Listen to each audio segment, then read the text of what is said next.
on board Dragon in that final minute and a half before launch. Now, we are expecting gas closeouts to be followed by some loud venting, and we're likely to see a larger cloud of liquid oxygen. Gas closeout has started. Expect loud venting. There's instructions to the crew, also right on schedule. And a great nighttime shot of Dragon sitting there at historic Launch Complex 39A with the AX-4 crew safely tucked inside with just over a minute to go until liftoff. Seated left to right inside Dragon from this camera's perspective, you have Tibor Kapu there on the left-hand side. Then beside him is our pilot, Shubhanshu Shukla. Then to the other side is armed. Falcon 9 is in startup and is now controlling. Is Commander Peggy Whitson. And Dragon then on the far side is Sławosz Wisniewski of ESA. Dragon, SpaceX, go for launch. AX-4 is go for launch. That is great news for mission control and from our crew on board Dragon. With that, we are just at T-minus 30 seconds to lift off of AX-4. Let's go AX-4. 15 seconds. T-minus 10, 9, 8, 7, 6, 5, 4, 3, 2, 1. Ignition and liftoff. For three nations, a new chapter in space takes flight. Godspeed, AX-4.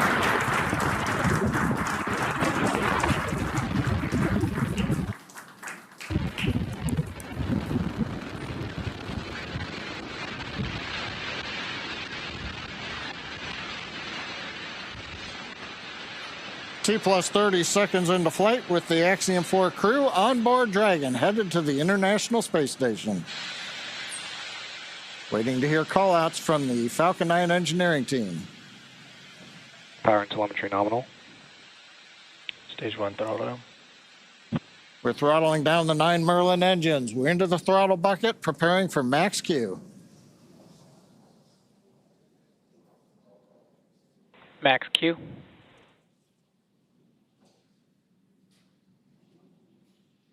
Vehicle is supersonic. We should begin throttling the Merlin engines back up now. Stage 1 throttle up.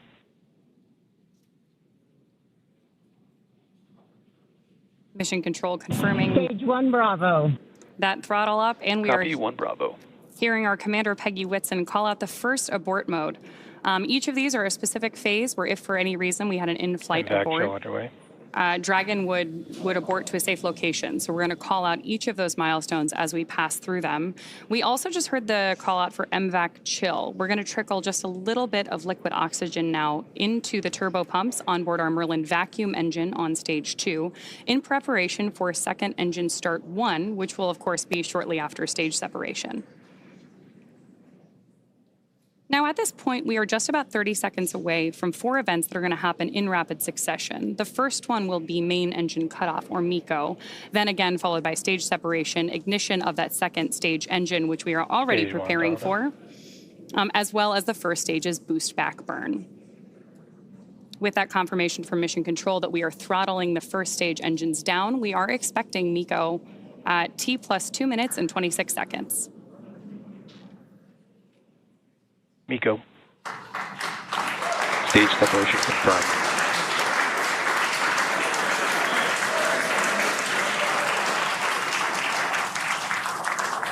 Stage 1 boost back startup and back ignition. There we had confirmation of all 4 of those events. Incredible views on our screen here too as that boost back, as that first stage boosts its way back to Earth. Stage 2 Alpha. And confirmation Copy, from our 2 Alpha. commander that we have entered the 2 Alpha abort mode. Of course, we're getting lots of cheers from behind us here at Mission Control here in Hawthorne, California as well. And at this point, our AX-4 crew is on their way to space. The view you have on your screen right now is our MVAC engine burning for that second engine first burn. We're expecting that SECO here, second engine cutoff, which will likely be called out over the nets as SECO in just a couple of minutes.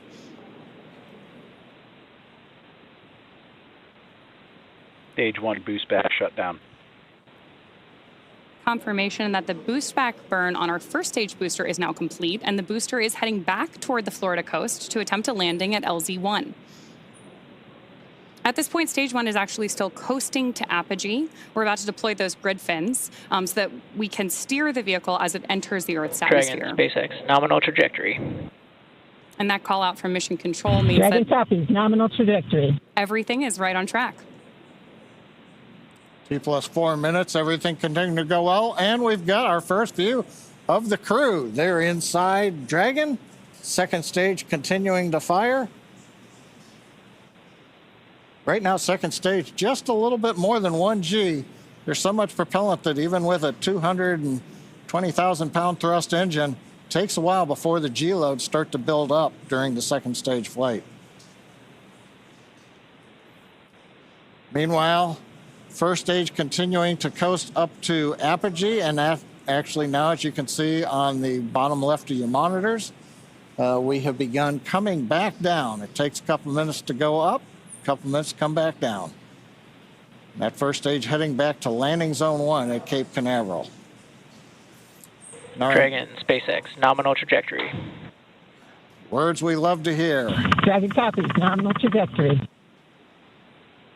Peggy Whitson echoing back the call up from the ground. Now our next major event coming up will be in about 1 minute and 10 seconds. That's going to be the entry burn. That's where we're going to light a single center engine on the first stage. That's going to slow us down in preparation for entering the Earth's atmosphere again. We'll then have a landing burn about 1 minute later at T+7 minutes and 19 seconds.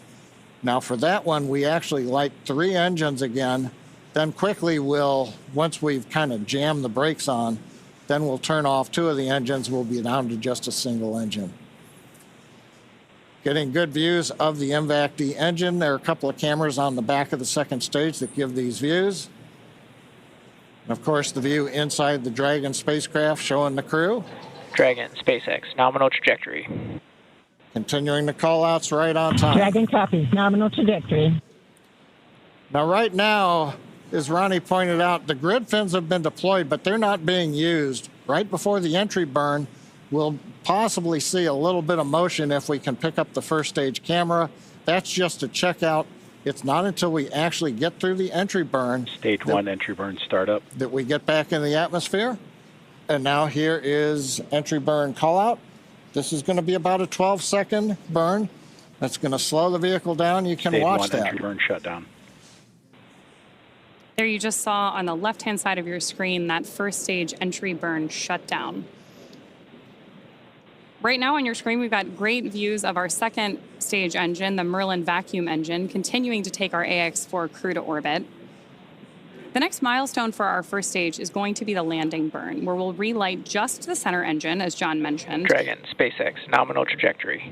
Again, things we love to hear. Stage 1 FTS. Dragon copies, nominal trajectory. Continuing to get good communication from our crew on board Dragon. Stage 1 transonic. Confirmation that stage 1 is now transonic on its way back to LZ1, which is just about 9 miles away from our liftoff location today. LZ1, of course, is the site of the first successful landing attempt, and hopefully it will be the second time that this particular booster sticks its landing.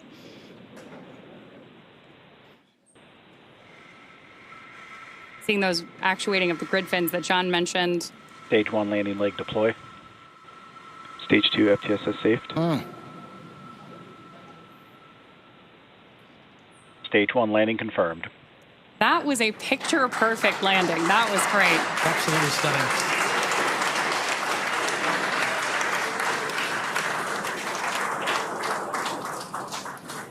So coming up next for our crew, now that we've confirmed that booster touchdown, is going to be second engine cutoff, also called out as SECO.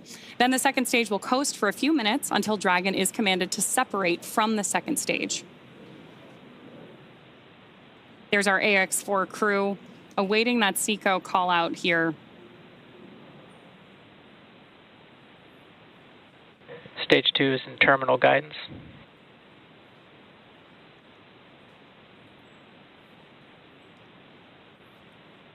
Good continued burn from our second stage engine there. Now, at this point, our crew is experiencing about 3 Gs in the lead up to SECO 1, which, of course, will be their first taste of microgravity. SpaceX Dragon, Shannon. There's confirmation Copy, Shannon. of the Shannon abort mode.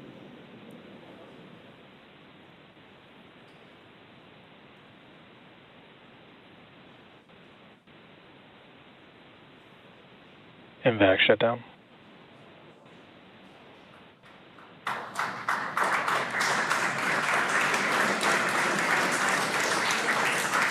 SpaceX Dragon, we have a nominal orbit insertion. Nominal orbital insertion, SpaceX, and we had an incredible ride uphill, and now we like set our course for the International Space Station aboard the newest member of the Dragon fleet, our spacecraft named Grace. Grace is more than a name. It reflects the elegance with which we move through space against the backdrop of Earth. It speaks to the refinement of our mission, the harmony of science and spirit, and the unmerited favor we carry with humility. Grace reminds us that spaceflight is not just a feat of engineering, but an act of goodwill. Benefit of every human, everywhere. Over to you, Ship. Launch escape system disarmed. 10 minutes into flight. Water right. नमस्कार मेरे प्यारे देशवासियों, water ride 41 साल बाद हम वापस अंतरिक्ष में पहुंच गए हैं और कमाल की राइड थी। इस समय हम 7.5 किलोमीटर प्रति सेकंड की रफ्तार से पृथ्वी के चारों तरफ घूम रहे हैं और मेरे कंधे पे मेरे साथ मेरा तिरंगा है जो मुझे बता रहा है कि नहीं हूँ, मैं आप सबके साथ हूँ। ये मेरी इंटरनेशनल स्पेस स्टेशन तक की जर्नी की शुरुआत नहीं है, ये भारत के ह्यूमन स्पेस प्रोग्राम की शुरुआत है और मैं चाहता हूं कि आप सभी देशवासी इस यात्रा का हिस्सा बने। आपका भी सीना गर्व से चौड़ा होना चाहिए, आप भी उतना ही एक्साइटमेंट दिखाइए। आइए हम सब मिलकर भारत के इस ह्यूमन स्पेस प्रोग्राम की जर्नी की शुरुआत करें। धन्यवाद। जय हिंद, जय Bharat.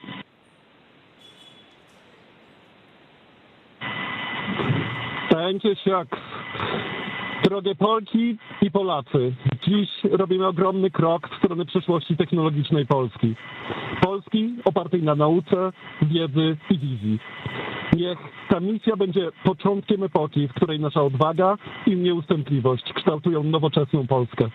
Dla nas i dla przyszłych pokoleń. Kosmos zawsze jednoczył ludzi. Zabieram dziś z ziemi cząstkę każdego z was. Waszej siły, waszej nadziei, waszego zaufania. W kosmosie nie jestem sam. Reprezentuję nas wszystkich. Z całego serca dziękuję wam za zaufanie. Kosmos dla wszystkich. Space for everyone. And with that, over to you, Tibor. Thank you, Sław. 15 millió magyar emelt ma idáig. Támogatásotok olyan, mint a szürke hamu alatt nyugvó parázs. Belül csendben ízik, de ha fát dobnak rá, egyként lángol. Hálás és büszke vagyok, hogy a hazánkat képviseltem. Családomnak és barátaimnak köszönöm, hogy ti vagytok a legerősebb támaszaim. A ti hangotok hangosabb, mint a rakétánk, erőtök nagyobb, mint a gravitáció. A világűr mindenkié, a Föld pedig egyetlen. Mi a bolygónk 4 különböző pontjáról indultunk, de társakként, barátokként érkeztünk ide. A mi születésünk a tiétek is. Köszönöm mindenkinek szerte a világon, akik hozzájárultak ez a gyönyörű naphoz. Egynek minden nehéz, soknak semmi sem lehetetlen. Go X4!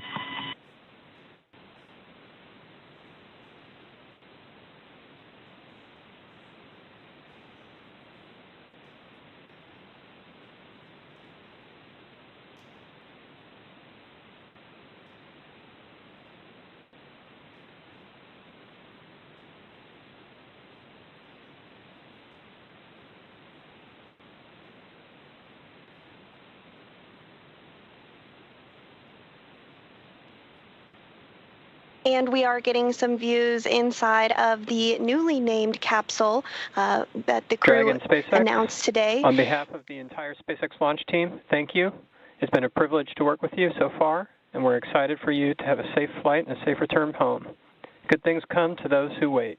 Godspeed to the maiden crew of Grace.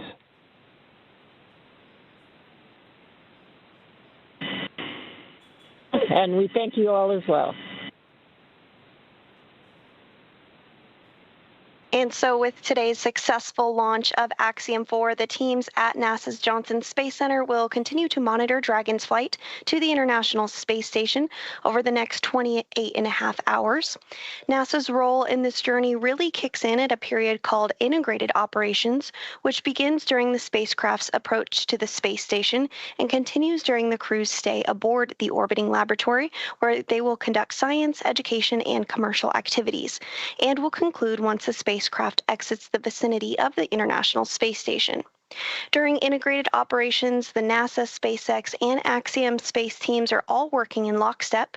The teams here are preparing for a docking of Axiom-4 to the space station at 7 a.m. Eastern on Thursday morning, and will continue to monitor the approach until then. But for now, that will be it for us here in Mission Control Houston, but we'll be back with you at 5 a.m. Eastern for docking, hatch opening, and welcome coverage. So with that, back over to you, Hawthorne. Thanks so much, Sandra. Over the next 28.5 hours, the Dragon spacecraft Grace will execute a series of burns to gradually raise and line up the AX-4 crew for docking with the International Space Station in what we refer to as the activation and rendezvous phase of flight. In just a few minutes, the crew will change out of their spacesuits to get a little bit more comfortable for flight and will enjoy their first meal aboard the spacecraft. Over the course of their flight, they will also have a rest period that will last for about 8 hours. Before they arrive at the space station, we will have 3 potential opportunities to chat briefly with the crew on orbit. While we're hopeful that one of these will work out, none of them are guaranteed, as they're dependent both on crew schedule and ground station coverage. But if we are able to support, we'll make an announcement on our social media channels no later than 15 minutes before the event start time. In the meantime, be sure to keep tabs on this mission at axiomspace.com, and you can track Dragon's flight on spacex.com/launches. And even if we aren't able to talk live with the crew, we will continue to provide updates on the mission across our social media channels. And then as Dragon and the AX-4 crew approach the International Space Station tomorrow, June 26th, we will pick back up with our live joint coverage of the AX-4 crew's docking to the station with NASA. Please keep an eye on Axiom Space and SpaceX social channels for updates, as there will be plenty of incredible moments to share with you over the next 2 weeks. From all of us at Axiom Space, thank you, SpaceX. Thank you, NASA, for making today possible. Thank you to ISRO and ESA and Hunor for pursuing this endeavor with us. What started with joy now continues on with grace. We will see you very soon.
private astronaut mission to the International Space Station. Today's flight represents the return to spaceflight for these three nations, but it also highlights the growing opportunities for many nations and entities around the world to conduct meaningful work in low Earth orbit. And right now, as Peggy, Shooks, Swavush, and Tibor sit right there inside Dragon, there are colleagues, fans, and space enthusiasts the world over gathering to witness and cheer them on. We are just starting to get some visuals from different watch parties around the world, and so naturally, we're eager to show these to you. It's early in the morning for some, later in the day for others, and here we are seeing students and teachers at the Nar Baram Hansre English School in Jamshedpur, India, gathering together to watch Shubhanshu lift off. Well, greetings and namaste, students. And now we're checking in on Poland. The launch party there is taking place inside the Copernicus Science Center in Warsaw. We're waiting for a viewer's perspective because the whole webcast is displayed on the planetarium's dome there. The event is organized by the Ministry of Economic Development and Technology, the Polish Space Agency, and the European Space Agency, so hopefully we'll get a chance to check in with them soon. Yes, we'll check in with them again, I'm sure. As folks continue to gather at these watch parties, as well as others across each country, we look forward to sharing their excitement live again and again as we get closer to launch. Speaking of the excitement as we get closer to launch, I'd like to check in with John I again and get some updates from the launch pad. John? Well, right now, things are continuing to press on. T-minus 1 hour, 50 minutes. We have closed the side hatch, and we are getting ready to start the leak check. Now, we talked about the launch this morning. For the side hatch, the reinspection noted a fiber right now we're as listening a possible to cause of the issue we saw earlier. So we have obviously reclosed the side hatch, and we're stepping into okay, right now, Dragon, we talked about an instantaneous window. We need an efficient orbit to get to the space station. Our health check for launch escape system, so you can expect momentary flight computer state change again, followed by transition back to pad hatch closed. How copy?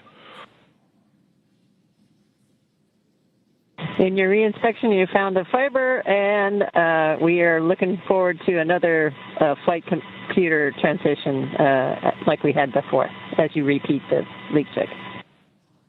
Yep, that's a good readback.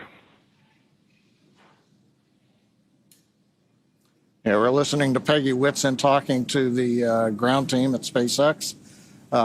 They're getting ready to start the leak check. When they were getting ready to close the hatch, they found a fiber across one of the seals. They cleaned that up. So we're going to press into the leak check now. Fingers crossed that everything goes well. From time to time, we will be hearing the crew talking to the ground or vice versa, so we may stop our commentary right in the middle of everything if we hear something coming up. But I started talking about the instantaneous window, and that's because we need an efficient orbit to get to the space station. And the most efficient way to do that is to launch when the space station's orbit plane is passing over pad 39A.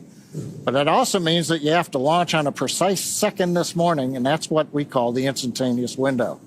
Now, at pad 39A, the Earth is rotating at 900 miles an hour to the east. So if we were to delay launch by 15 minutes, the Earth's rotation alone would take us over 200 miles past the space station's orbit.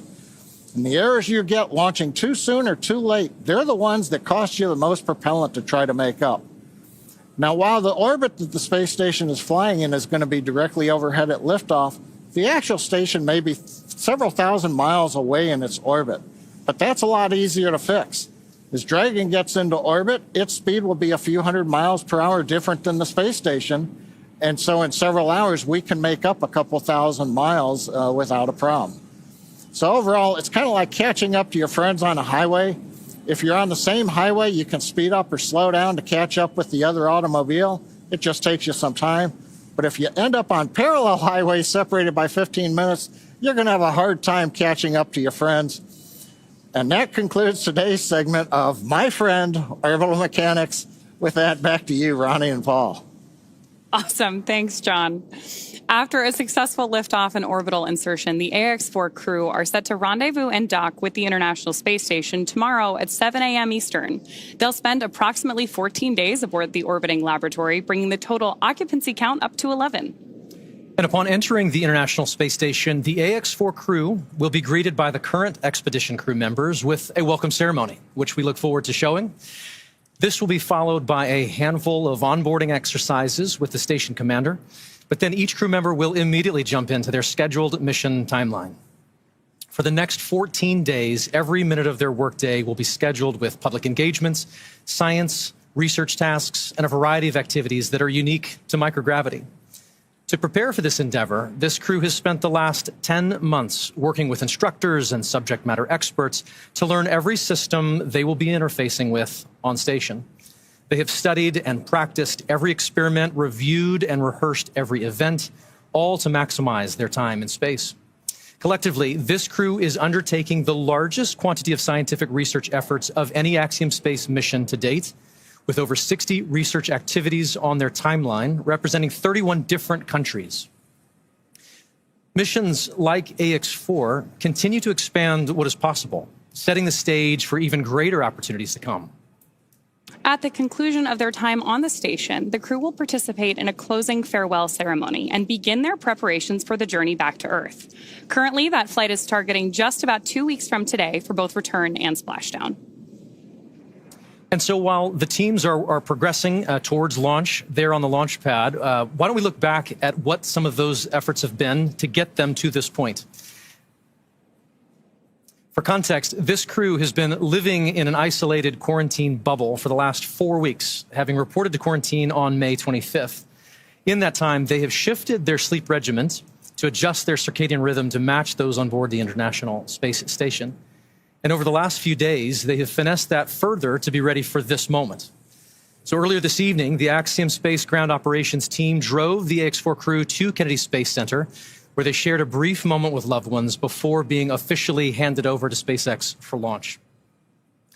This handover event has taken on many forms over the years, but there is always something special about creating a moment, even for just a few minutes, in the midst of all of the operational choreography that we're doing, to pause and just share a moment human to human. And so here you are seeing the crew in front of their loved ones before getting in board the Teslas that took them out to the Falcon Support Building. These are fantastic photos taken from earlier today. After the T-4 hour briefing, SpaceX team helped the crew suit up. There they are exiting the Falcon Support Building, which is just about a half-mile away from the launch pad. Then, of course, they get into the Tesla Caravan together to go to Launch Complex 39A. Can see them moving into the Teslas there. We do, of course, divide the crew into 2 sets. So you're seeing some of our SpaceX support ninjas in the background there. Very excited crew on their way over to 39A. Once they reach the base of the tower, they do stop to take in Falcon 9 and Dragon, which is always my favorite shot, is getting to see this crew see their spacecraft for the first time in their suit on the lead up to launch. Here they are walking across the crew access arm before ingressing or entering. Here you are. You can see we've got our SpaceX team is checking the boarding passes of our crew before they get on board today. Peggy's is gold, as I see. You'll notice that Peggy's indicates that she is a frequent flyer with us here at SpaceX. Then, of course, our crew has the opportunity to sign the wall in the White Room, as all the astronauts who have launched from that tower have before them. And then one by one, they ingress or enter the spacecraft. Got some great views here of them hugging this team goodbye. And as you mentioned earlier, Paul, they've been working together with these teams here for the last 10 months preparing for today. You're right. So much of that is not just the work that they're going to do on station, but a lot of that is also just this moment, rehearsing with their closeout crew to prepare for getting into Dragon. And all of these steps have been rehearsed time and time again and practiced. Seeing them walk out, seeing the smiles on their faces right now is just a defining characteristic of this crew. They have really bonded over these last 10 months and really taken every challenge in stride. And you could just see it in their faces today. All of that work is paying off. Yeah, absolutely. Here we've got video that was recorded earlier of us putting those safety harnesses onto our crew. You can think of them kind of like a seatbelt, but they're a little bit more high tech than that. And then after that, we do attach umbilicals to the capsule, which provide both breathing air and comms to Dragon. Then we step into suit leak checks and comms checks, which were completed earlier today, before rotating the seats into a reclined position for launch. We do that to make sure that the G-forces are going right through the chests of our astronauts to keep them as comfortable as possible possible on their roller coaster ride to space. Then our closeout team closes and seals the hatch and performs a leak check, which John gave us an update on a little bit earlier. The closeout team has since departed the pad, and final weather checks are coming up at this point, which is needed before that final go or no-go for launch is given. The crew, of course, now with that great shot of them on board your screen, is waiting to get the green light to stow the crew arm for launch and arm the launch escape system. Once our launch director gives that go-ahead, we should get a great view of the access arm moving away from the spacecraft. That's also going to be one of our last major visual milestones that we'll see before liftoff that takes about 2 minutes to complete. From there, we'll hear the call out that Falcon 9 propellant loading is ready to begin, and we will be in that final countdown for launch. Great images here on your screen. Of course, we have Dragon on the left-hand side and live views from inside of our capsule with all of those events that led up to getting our 4 AX-4 crew members seated and ready for liftoff. Dragon SpaceX, good news. Our second side hatch leak check was successful. And great news there from Mission Control. We are happy to hear that. Great. Green carry. So as John mentioned earlier, we did do a second leak check today to make sure that that side hatch was closed properly. And with that confirmation from Mission Control and acknowledgement by the crew, we are moving forward with today's launch.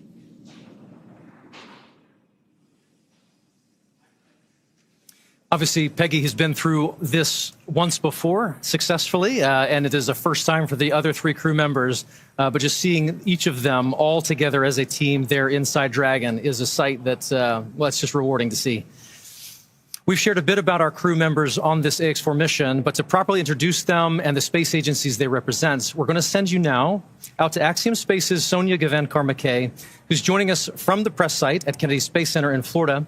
Sonia, you're only 3 miles from the launch pad. How is the energy out there?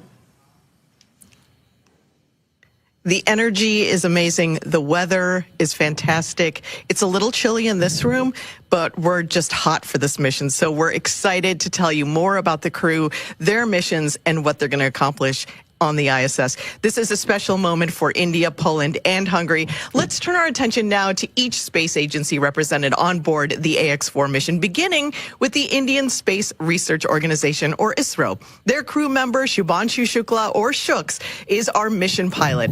ISRO has been involved in space exploration for over 50 years, but only recently has put a clear emphasis on human exploration. Shuks is making that goal a reality today.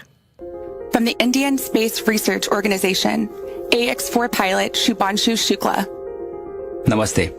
I'm Group Captain Shubhanshu Shukla. A fighter pilot for 15 years, he was selected as one of 4 Indian astronauts in 2020. Captain Shukla, are you ready for the ride? Will you do some yoga in space like your idol Rakesh Sharma did in 1984? The first Indian astronaut, Wing Commander Rakesh Sharma, traveled to space in 1984. I grew up reading about him in textbooks and listening to his stories from space. I was deeply, deeply impressed by him. This journey that I'm on, it has been a long one for me.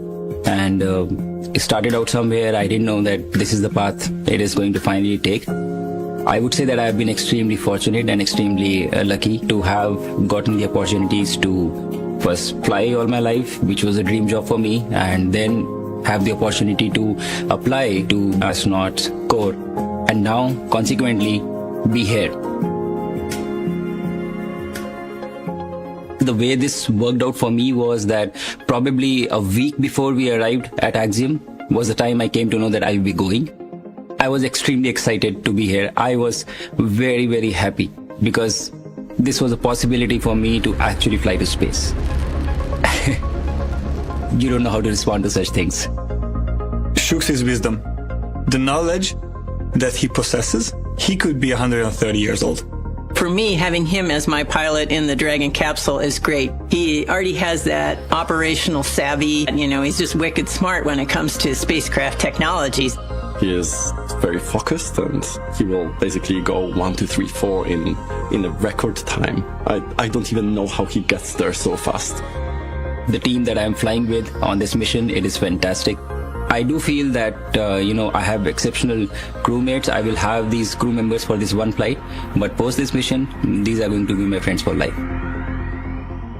It has been an amazing journey. These are moments that really tell you that you are getting to be a part of something that is much larger than yourself. I can only say how extremely fortunate I am to be a part of this. It is my sincere endeavor through my mission to inspire an entire generation back home in the country. I want to use this opportunity to ignite curiosity among kids. Even if this story, my story, is able to change one life, it would be a huge success for me. I am Group Captain Shubhanshu Shukla, and I am the mission pilot for Axiom-4 mission.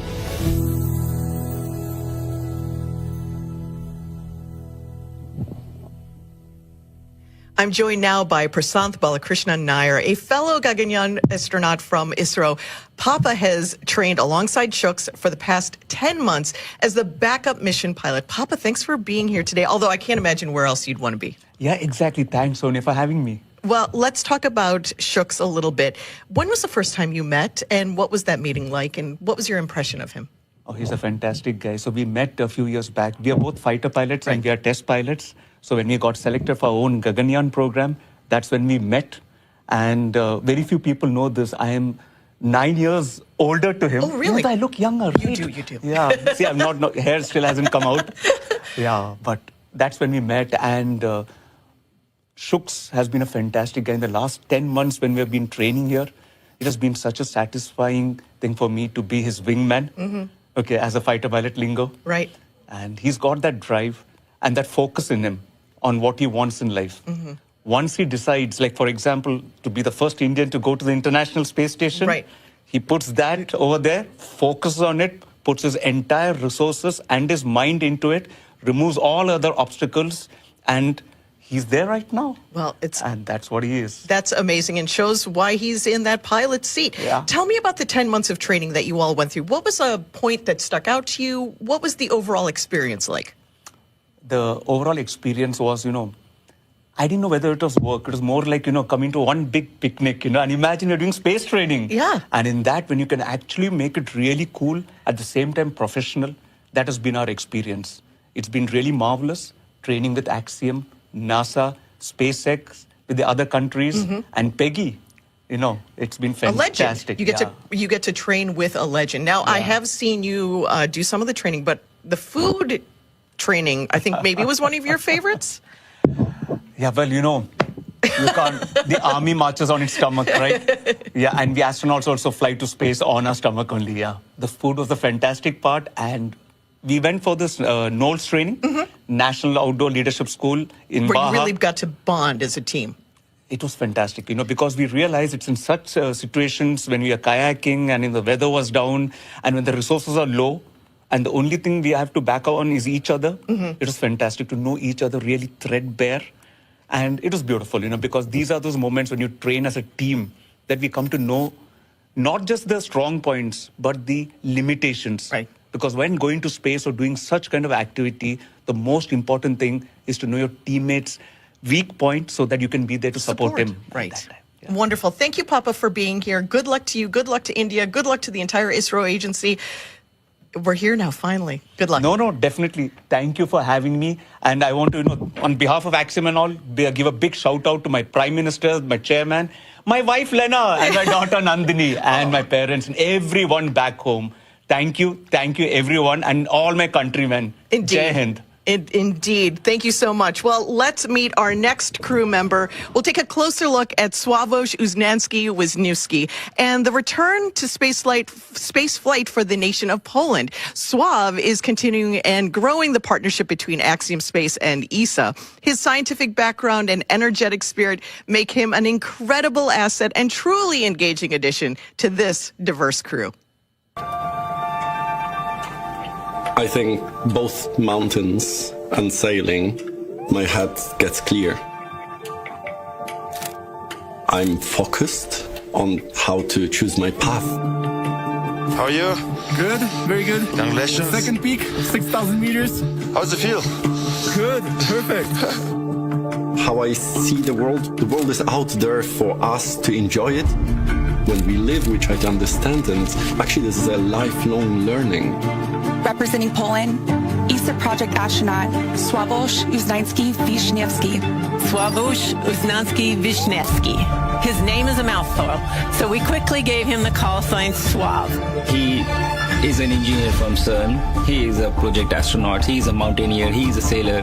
And he is so good looking after that. Swav is surprised.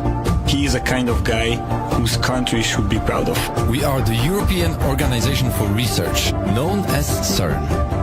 What CERN does, CERN studies what the world is made of, colliding these particles and seeing what happens after and what are the smallest building blocks of nature.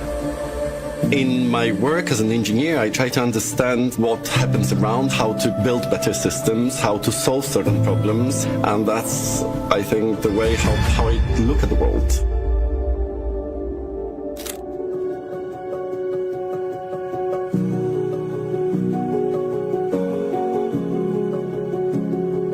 In Europe, we had 5 selections for astronauts since the beginning of the European Space Agency.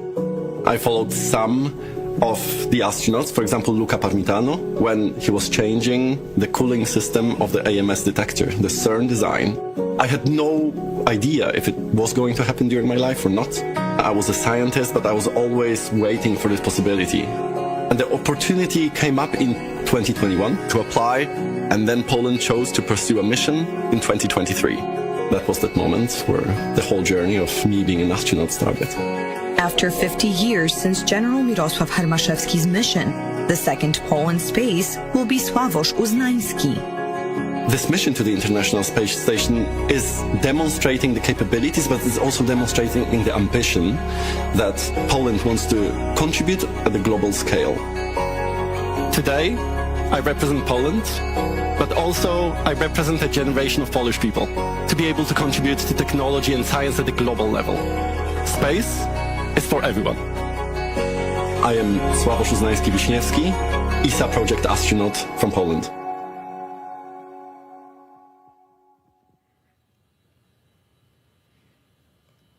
I'm joined now by Frank Duin, ESA, ISS, and Terra Nove program manager. Thank you so much for being here. You've launched from Baikonur. How's it feel to be just yards from the clock here at Kennedy?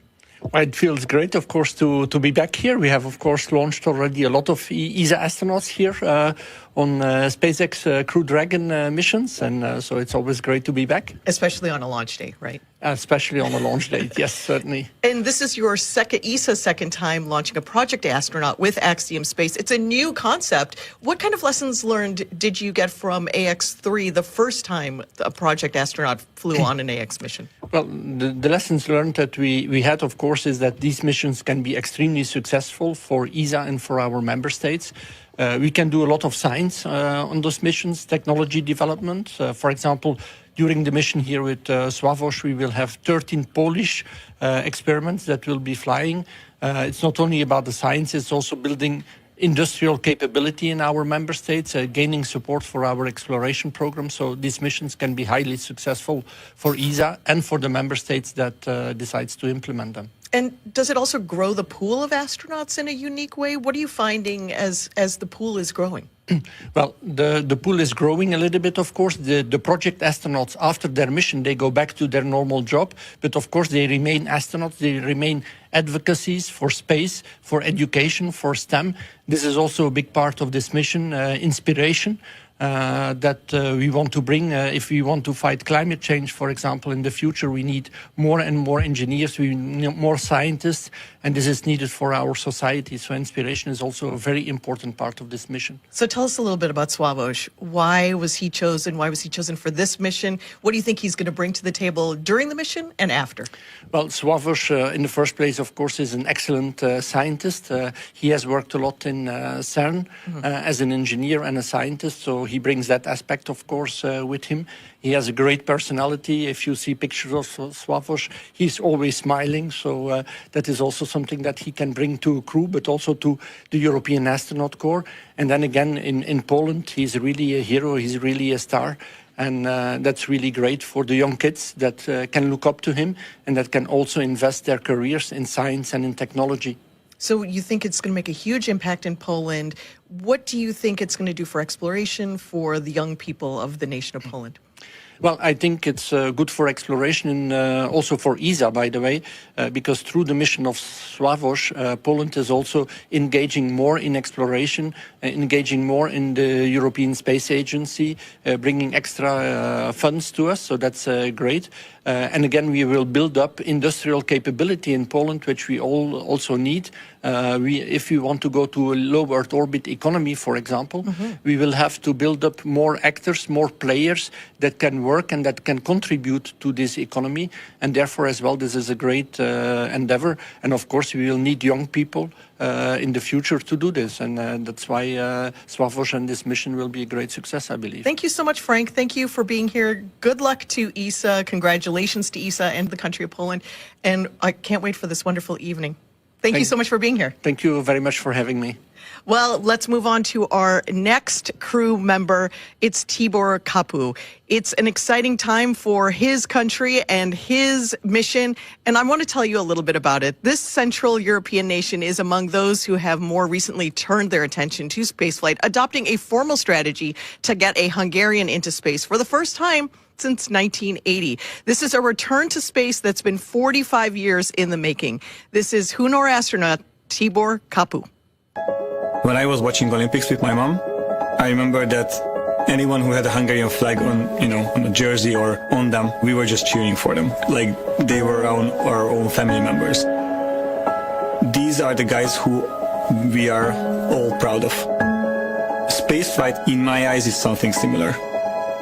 Tibor, what I really admire about Tibor, he's an engineer also, but he has the enthusiasm that bonds our crew together. He is life. I describe him like that. He walks into a place, he walks into a room, and everything livens up. He's funny. He's the person that brings lightness to the team. He's an engineer like myself, so we have this in common, this connection. In addition to engineering skills, Tibor is a huge space buff. And if you are not motivated about spaceflight before you meet him, you will be a fan afterwards. It is actually coming from childhood. I remember, assembling so many sets of Legos. I did, Star Wars. I did all kinds of planes. I was looking for my place for a really long time. But for a long time, actually, I didn't even know what to do. I remember this really cool moment with my dad. He explained to me what does a mechanical engineer do, and that's when we discussed that, okay, I will be a mechanical engineer. It was great, I loved it, but I knew that I could do much more. I knew that I'm destined to achieve greater things. I was a rocket enthusiast for such a long time, but I didn't have a chance to work in that field.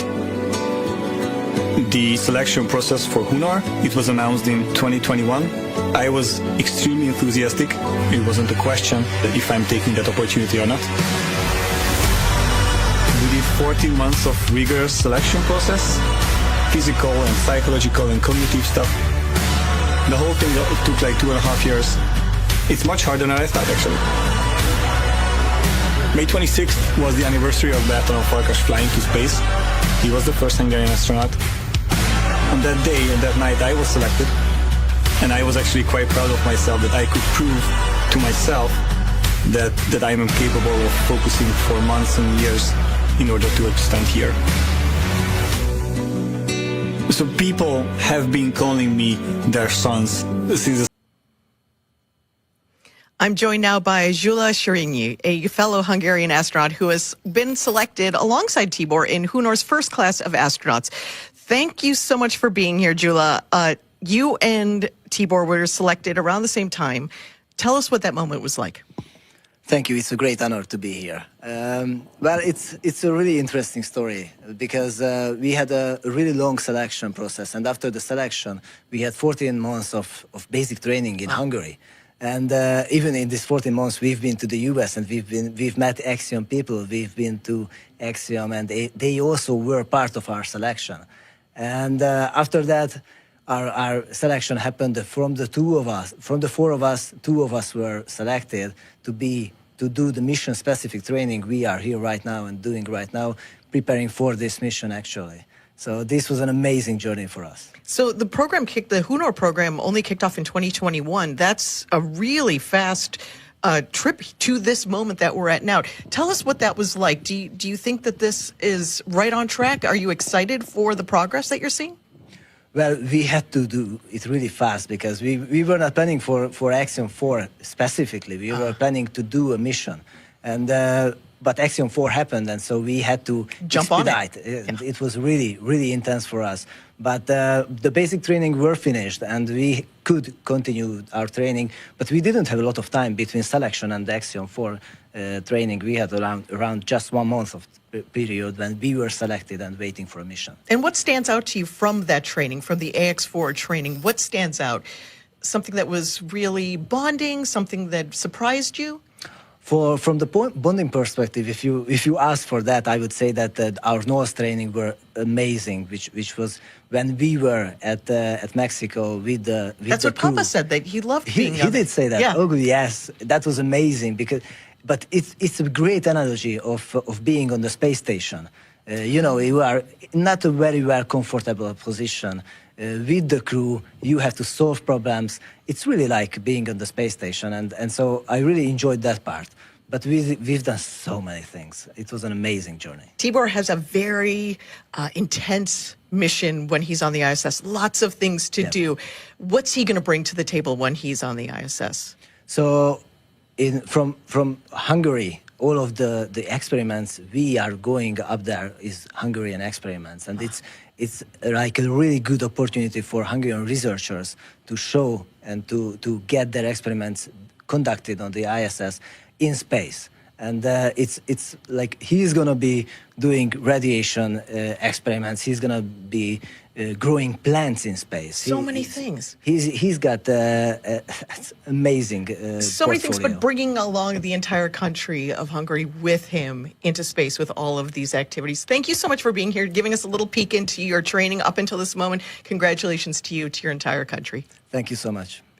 And now it's time for our commander. Let's introduce you to Peggy Whitson. You may be well aware of Peggy's incredible resume. She brings nearly 30 years of experience as an astronaut and decades more as a leader in technical. How does a girl from Beaconsfield, Iowa, with a population of less than 20, become the commander of the International Space Station?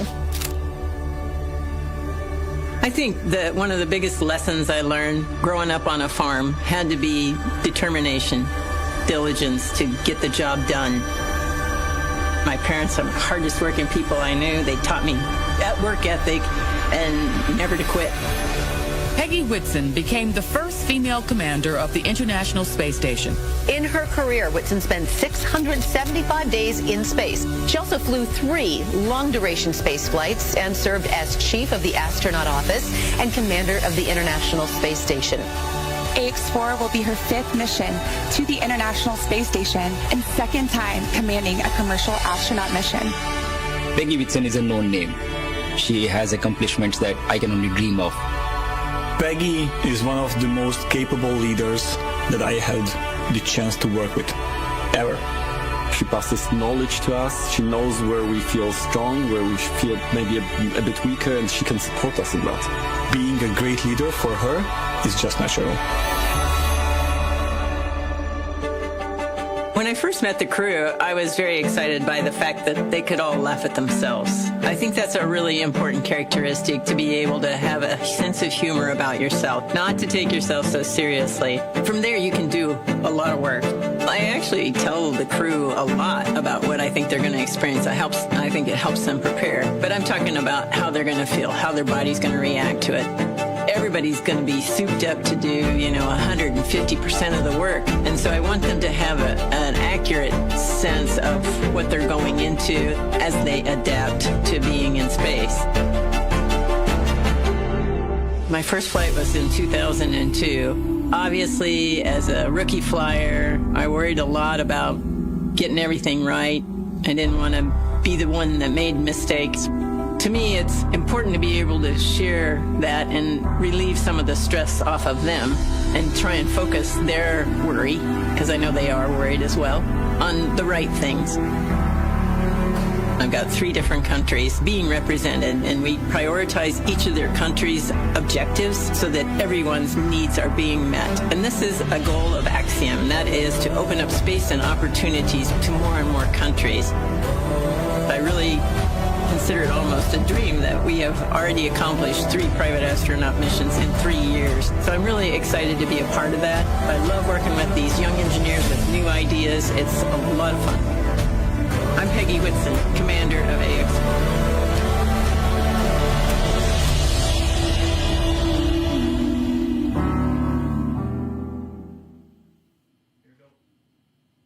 I'm joined now by Axiom Space's Chief Strategy Officer, Matt Ondler. Matt, thanks for being here. Where else would you be, though? No, thanks for having me. This is a fantastic day. Going to be a fantastic launch tonight. So let's talk about Peggy Whitson. Tough question. Can you describe her in 4 words? Sure, you hit me with a hard question right off the bat. I'm going to go with gracious space professional leader. That's pretty good. That's pretty excellent. When Peggy's not preparing to go to space or recovering from coming back from space, what is she doing in the office day to day? Yeah, she's actually very helpful. Her and our other astronauts for Axiom are really helpful in helping us design our space station.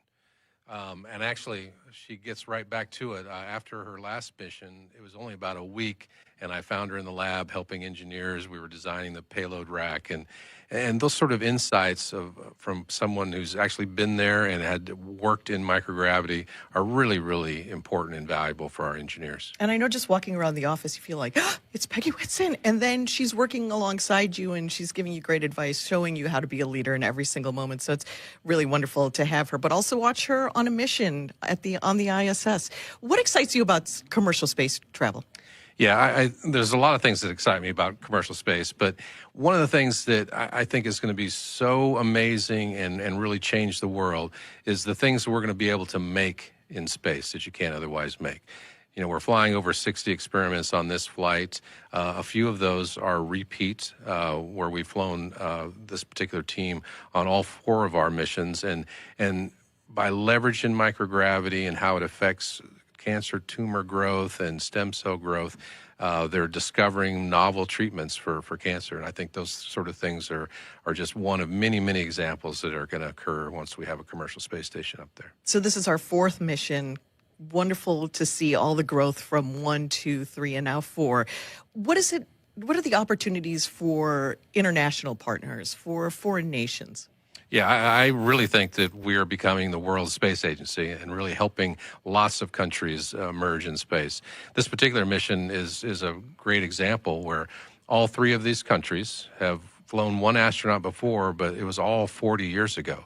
So almost 2 generations for these countries. And so it's very, very impactful and very, very humbling to be able to help these countries. You know, one of the things that I Googled this morning was there are 350 million children in India under age 15. So there's more children in India under